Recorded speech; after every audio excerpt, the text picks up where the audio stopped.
ಇದು ನಮ್ಮ ಬೆಂಗಳೂರಲ್ಲಿರೋ ಅಣ್ಣಮ್ಮ ದೇವಿ ದೇವಸ್ಥಾನ. ಇದು ತುಂಬ ಫೇಮಸ್ ಆಗಿದೆ. ಯಾವ್ಯಾವ ಮಗು ಹುಟ್ಟುತ್ತೋ 3 ತಿಂಗಳು ತುಂಬುವಷ್ಟರಲ್ಲಿ ಅಮ್ಮನ ದರ್ಶನಕ್ಕೆ ಕರ್ಕೊಂಡು ಹೋಗ್ತಾರೆ. ಅಮ್ಮನ ಮಡಿಲಲ್ಲಿ ಇಟ್ಟು ಪೂಜೆ ಮಾಡಿಸ್ಕೊಂಡು ಬರ್ತಾರೆ. ಇದು ನಮ್ಮ ಬೆಂಗಳೂರಲ್ಲಿರೋ ಮೆಜೆಸ್ಟಿಕ್ ಹತ್ರ ಇರೋ ದೇವಸ್ಥಾನ. ಪ್ರತಿಯೊಂದು ಮಗು ಹುಟ್ಟಿದ್ರೂ 3 ತಿಂಗಳು ತುಂಬುವಷ್ಟರಲ್ಲಿ ಒಂದು ಸತಿ ದೇವ್ರ ಹತ್ರ ಹೋಗಿ ದೇವರ ಆಶೀರ್ವಾದ ತೊಗೊಂಡು ಖಂಡಿತ ಬಂದೇ ಬರ್ತಾರೆ. ಈ ದೇವ್ರ ಮಹಿಮೆ ತುಂಬ ಅಪಾರ. ಇಲ್ಲಿ ಏನೇನು ಹರಿಸ್ಕೊತಾರೋ ಅದೆಲ್ಲ ಆಗುತ್ತೆ. ಅಂದರೆ ಒಂದು ಪಾಸಿಟಿವ್ ವೈಬ್ ಇದ್ದೇ ಇದೆ. ಇವಾಗಿಂದ ಅಲ್ಲ, ಇದು ತುಂಬ ಹಳೆಯ ದೇವಸ್ಥಾನ ಆದರೂ ಅದ್ರ ಶಕ್ತಿ ಇನ್ನೂ ಅಜಗಜಾಂತರ ಅಜಮರವಾಗಿದೆ.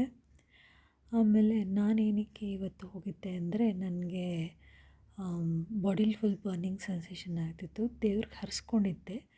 ನಾನು ಮಡ್ಲಕ್ಕಿ ತುಂಬಿ ಮೊಸರನ್ನ ನೈವೇದ್ಯ ಮಾಡ್ಕೊಂಬಂದ್ಬಿಟ್ಟು ಅಲ್ಲಿರೋ ಜನಗಳಿಗೆ ಹಂಚಿ ಅಂತ. ಆಮೇಲೆ ಉಪ್ಪಂದು ದೃಷ್ಟಿ ತೆಗೆದು ಹಾಕು ಅಂತ ಹೇಳಿದರು. ಬಟ್ ನನಗೆ ಅದು ಹೆಂಗೆ ಯೂಸ್ ಮಾಡಬೇಕು ಅಂತ ಗೊತ್ತಿರಲಿಲ್ಲ.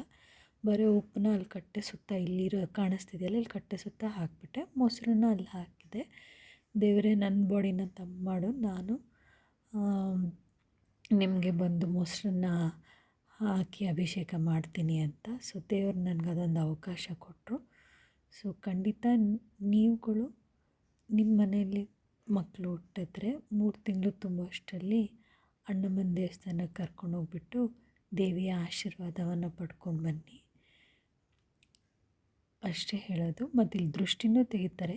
ಆಮೇಲೆ ತಾಯ್ತ ರೆಡಿ ಮಾಡಿ ಇಟ್ಟಿರ್ತಾರೆ. ಯಾರಿಗಾರ ಮಕ್ಕಳಿಗೆ ಅಥವಾ ನಮಗೇನೆ ಏನಾರ ಇತ್ತು ಅಂದರೆ ದೇವ್ರ ಹತ್ರ ಬೇಡ್ಕೊಂಡು ಆ ತಾಯ್ತನ ಕಟ್ಕೋಬೋದು. ಆಮೇಲೆ ಇದು ಬೇವಿನ ಸೊಪ್ಪು ಮತ್ತು ದೇವ್ರಿಗೆ ಅಭಿಷೇಕ ಮಾಡಿರೋ ನೀರನ್ನ ನಮ್ಮ ಮೇಲೆ ಪ್ರೋಕ್ಷಣೆ ಮಾಡಿ ನಮ್ಮ ಮನೇಲೂ ಕೆಟ್ಟ ದೃಷ್ಟಿಗಳನ್ನ ನಿವಾರಣೆ ಮಾಡ್ತಾರೆ.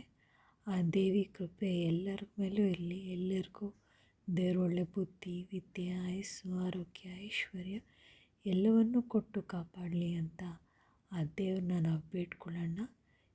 ಸರ್ವೇ ಜನ ಸುಖಿನೋ ಭವಂತು.